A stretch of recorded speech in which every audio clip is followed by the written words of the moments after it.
আজ হাটে গিয়ে পড়লাম খুবই বিপদে। কেন?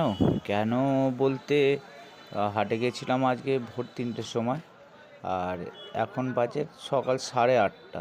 তার আগেই আমাদের তুলে দেওয়া হয়েছে, কারণ প্রশাসন থেকে একটু চাপ আছে।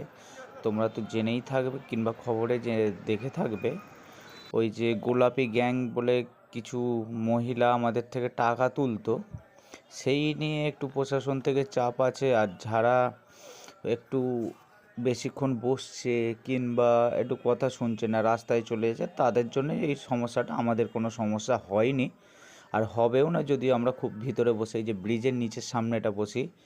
আর এই যে যাকে দেখতে পাচ্ছ, ওকে একবার স্যারেরা এসে বলে গেছে যে তুমি তুলে দাও, ওখানটা রাস্তার যাতায়াত অসুবিধে হচ্ছে। ও মানা সত্ত্বেও তারপরেও গিয়ে সেখানে ফের দোকান লাগায় সিঁড়িটাতে, রাস্তাটা সরু হয়ে গেছে। এবার সবাই অসুবিধে পড়েছে আর আমরাও তুলে নিচ্ছি।